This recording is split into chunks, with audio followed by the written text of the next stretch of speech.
welcome everyone to another episode of the True Safety Podcast. I'm your host, Apolonia Rockwell, and I have someone really special with us this morning. I have Michael Kleinpeter. And first of all, Michael, how are you doing this morning? Doing really well. Thank you. Appreciate it. I was telling Michael offline that I'm just really excited to dive deep into the philosophy about your book. Michael is the author of a novel, The Right Way. And this is really interesting because from what I understand, this book is about the fundamentals of safety. And I think that what I'm interested to hear most from you is your personal, unique philosophy around safety. And guys, Michael has over 20 years of safety experience with several construction companies. And so that's why I'm really excited to talk to you today. So yes, so tell us about your book. What is this book about? So a few years ago, probably 6-7 years ago, what I realized is that when someone goes to school to be a project manager, operations manager, construction manager, something like that, our future PMs, our future CEOs, maybe construction owners, there's really not safety taught at that level for that type of curriculum. They teach you how to run a business. They teach you how to be a project manager and run construction sites, but they're also responsible for safety. And if you look on almost any type of job posting for a position like that, construction manager, project manager, operations manager, something along those lines, there'll be a little blurb in there about safety. Yeah. But how do they know what to do? What does that mean? So I kind of just thought, somehow I'd like to at least teach the folks that I work with how to do this. And it kind of just went out into a book and did a couple of conferences and spoke on that, and it was well received. And I thought, I need to write this down and make it official. So that's where it came from. Oh my goodness. Okay. Well, working primarily with construction companies and being in that construction industry, what was the biggest thing that you realized? I mean, I hear you saying that one, there's no curriculum and leadership. Oftentimes they don't have this formal training of how to have a safety culture, how to embrace safety in your organization's culture as a whole. So there's that missing piece there. And what did you often find? Did you find that owners and leaders that they had a heart for safety, they just didn't know how to get there, or their heart simply was safety's last priority? This is just a nuisance. It's just one of the things that I have to worry about, like legal. So that's a great question, and I'm smiling here because it's a lot of both. Yeah, I can imagine that. Okay.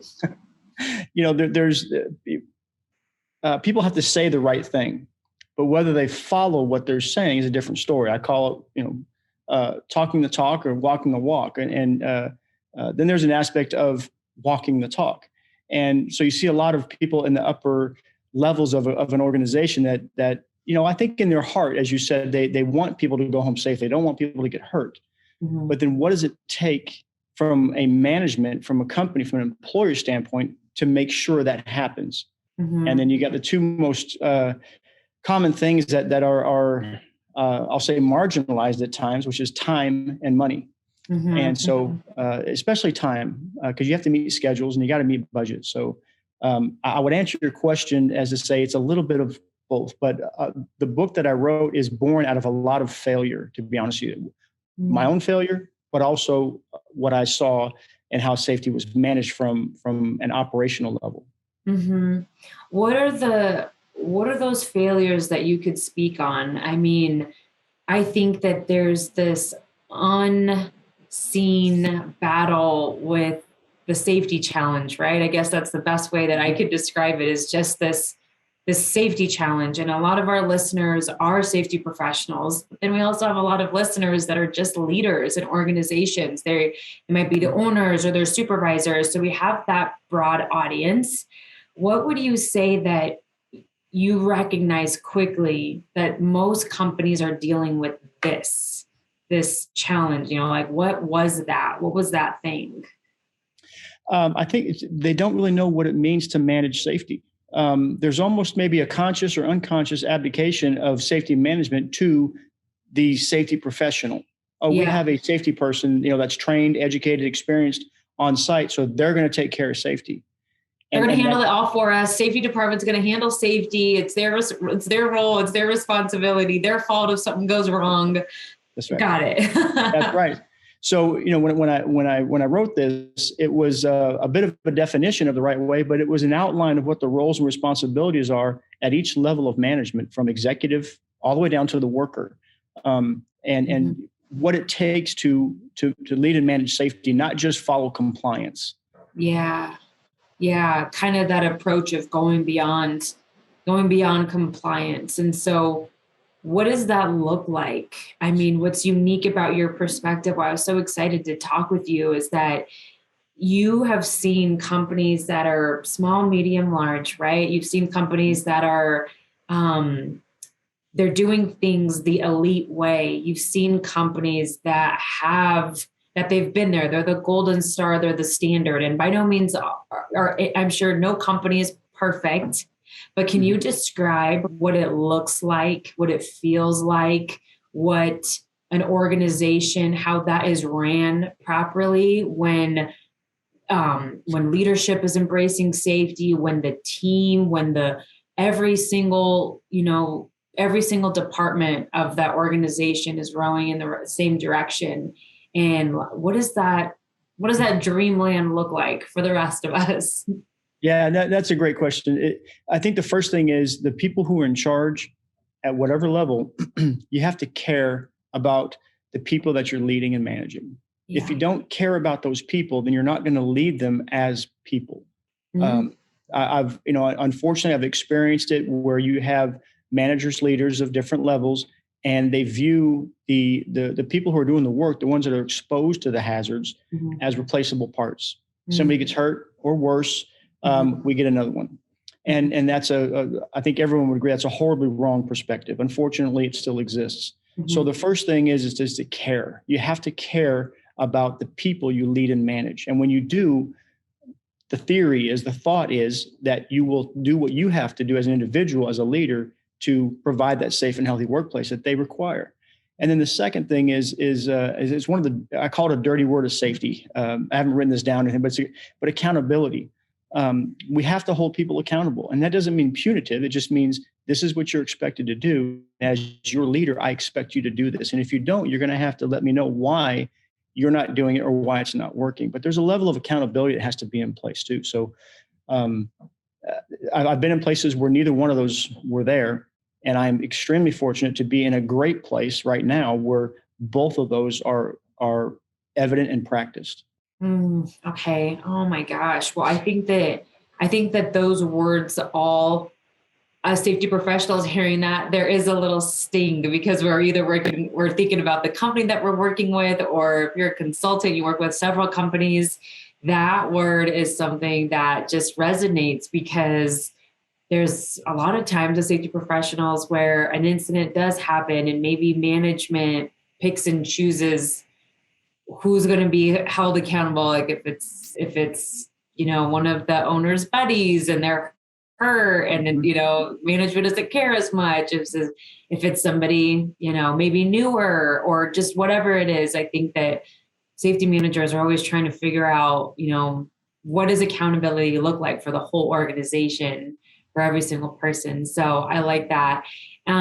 Here's a question that I really wanted to ask you. It's something that I get asked a lot, but let's say a company, I'm interested to hear your perspective. Let's say a company is approaching you and maybe they have they're in that sweet spot of maybe 100 and 200 employees. And they're telling you, Michael, I don't know what is wrong with my employees. They just don't get it. Safety sucks. They just don't care. I'm investing in all their training and they're the problem. Come in here and fix all my problems. Michael, you're the safety consultant. Come in here and whip everybody into shape, figure it out. What is the first step that you do with that company? So I would tell them, if you really want to affect change and make a positive change, you have to understand a couple of things. One it's going to take time. So you have to be patient with the change. Yeah. Two, you got to be tolerant with the people that you're working with. And then the third thing is there comes a time when you cannot allow someone to continue with their actions. So there's a quote that I love. It's one of my favorite quotes out of safety. It's from John Cotter in his book, Leading Change, if you're familiar with that. And he says, if you cannot change the person, then you have to change the person. Right. So, I mean, what he's saying is if you can't change the perspective, the paradigm, the behavior of the individual, then at some point you need to change the person to somebody who will. Yeah. And, it's a hard part of managing and leading. And especially when it's maybe your top producer, one of your favorite people, one of a family member, something like that. Yeah. But at some point, if you want to get to where you need to be, then you have to consider that option. Now, I'm not an advocate whatsoever of removing people from their job because they're working for a reason to support and provide for somebody. Yeah. But at the end of the day, a business decision may have to get made. Yeah. Oh my gosh. I think that simple reminder is huge for all of us, whether you're a safety professional or you're just you're in a leadership role at an organization. And I think that all of us, I like how you painted that. All of us can immediately went to a scenario that we're currently working with, or we just know of the scenario where there is a certain person within an organization that is causing havoc. And for whatever reason, valid or not valid, the company holds tight to that person or those people. But at some point, maybe a change does need to happen for the bigger picture. If all the training has been invested in this person, if you've worked with this person and they're just not getting it and they're a bad apple or their perspective around safety just isn't changing. I mean, I agree with you that at some point you have to part ways.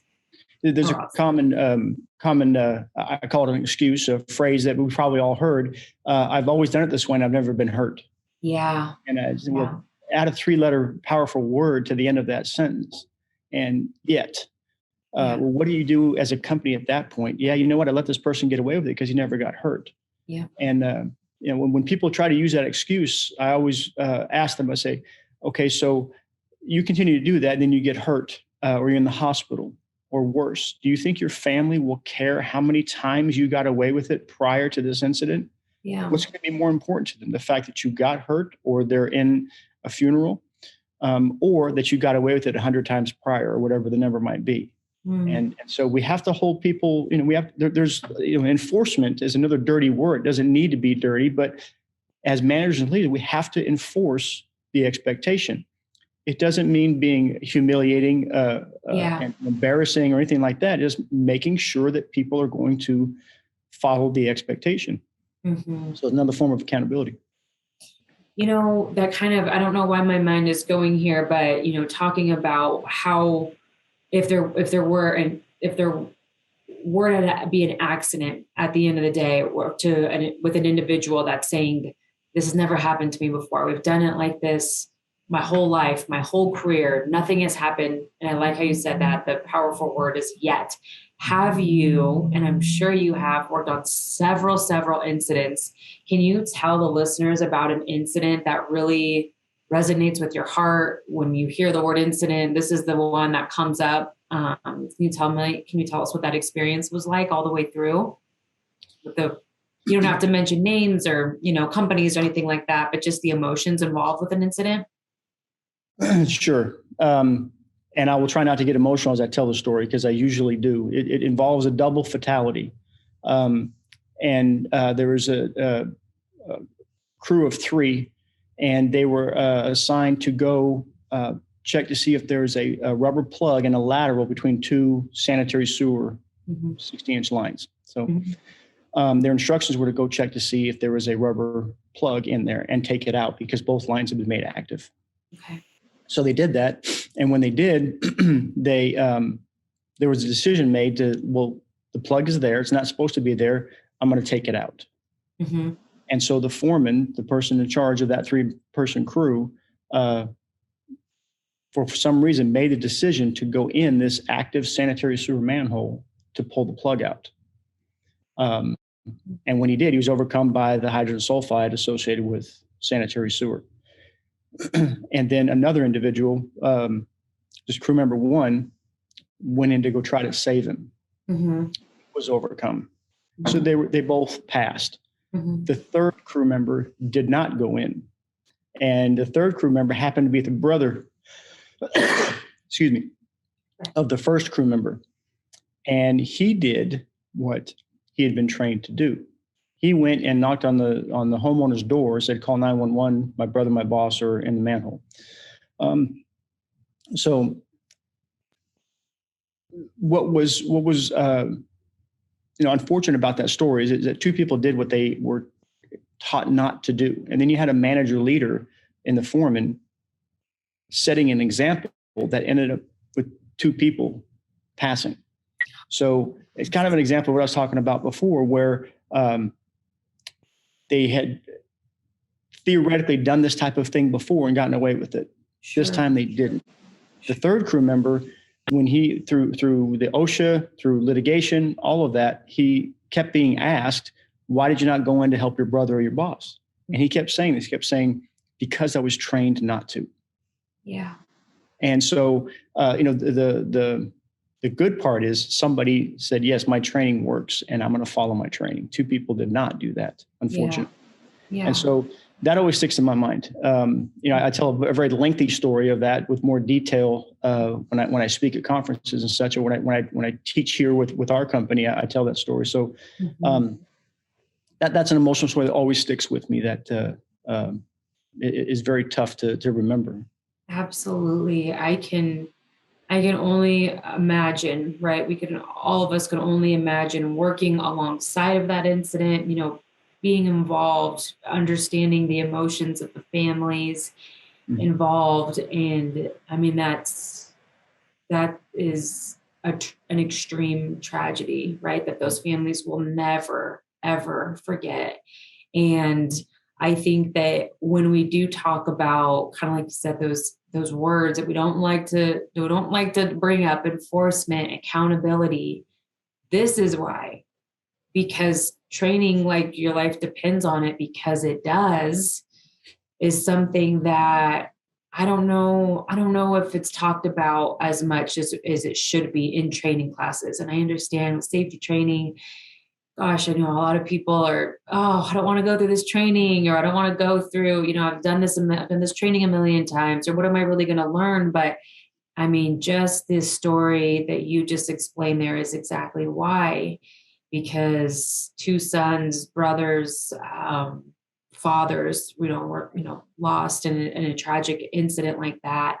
And you go back to following training, following protocol. And so I think that as safety professionals, we have, and it's not even safety professionals, I'm sure you agree, it's any leader, it's any human in an organization, it's our role and responsibility to care and to take care of the people that we're working around. Can you talk about that a little bit, about when you work with organizations, the successful ones, and I know you hit on it earlier, the successful companies that have that elite program, that elite care for safety, it's not that just the safety's responsibility to be your brother's keeper, right? I mean, you see organizations embrace this as a whole.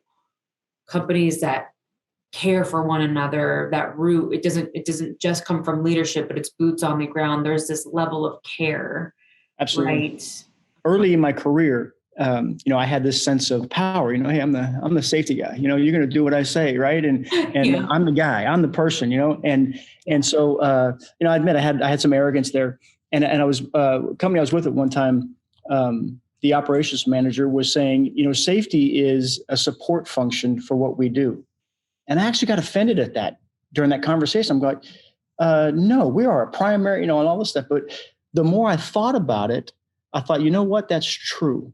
And where I am now, that's exactly what we talk about. And it comes from the CEO. The CEO of our company will say, because he's involved in some of the safety management training that we do. He's been a part of every single one that we've done, which is huge. It's a great impact. Wow. But he will say, We lead, meaning the operations folks. We lead safety. Safety is here to help support us, and it's 100% true, because we've all heard of SQP, right? That's one of our mottos here, right? Safety, quality, production. Mm-hmm. So as a leader for operations, you have to manage the production, the quality, and the safety. So if a leader at any level of operations is not going to allow workers or subcontractors to build the job slower or over budget than what the schedule allows, mm-hmm. and if that leadership is not going to allow the workers or the subcontractors, whatever you're leading, managing, to build the job that's not according to design, that's the quality, mm-hmm. then you cannot allow them to build it not according to the safety expectation. Mm. You can't just do two, you have to do all three. Absolutely. So that's where that comes into play, I think. And that's it's been very effective. And if you don't mind a shameless plug here, to kind of let everyone know how this works. Yeah. The company I work for, Lindbeck, we won the AGC 2021 Grand Award, which was massive. And basically they're saying that Lindbeck, out of all the AGC members, has the best safety program in the country.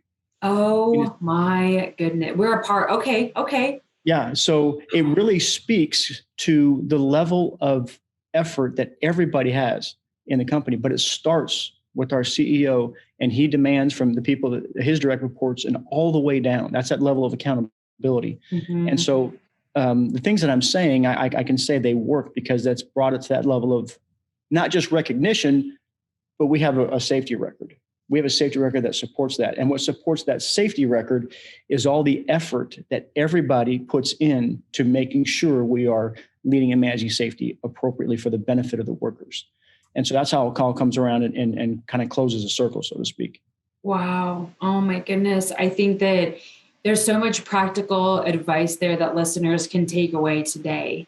You know, hearing it from you, and from the accomplishments that the company you're working with has achieved. Mm-hmm. This is not just lip service, guys. This is tried and proven that organizations that have, what I hear you saying is that organizations that truly have leaders all the way from the CEO invested in the level of care, accountability, and isn't afraid to set expectations, that type of company is going to thrive, and that type of company is going to have an elite safety program. And so many of our listeners are looking to take their safety program to the next level. So I think you provided a very clear roadmap of how to get started.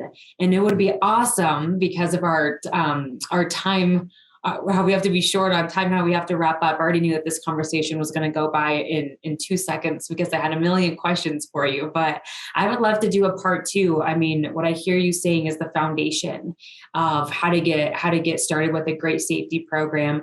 And guys, we're going to link Michael's contact information, his social profile, so you can get in touch with him if you have any more follow-up questions on this topic, specifically how to take your safety culture to the next level. But it would be awesome if we could do a part 2 just to talk about there. All right, we have the foundation. What are some other tools? What are some other ways that our organization can go to the next level? Because you're there and you've helped companies get there. So we have the expert here, guys, Michael, in front of us. So thank you so much for your time today, Michael. Again, I already knew this was going to go by in a jiffy. So thank you so much for your time today. And I really hope that we could do a part 2 if your schedule allows it.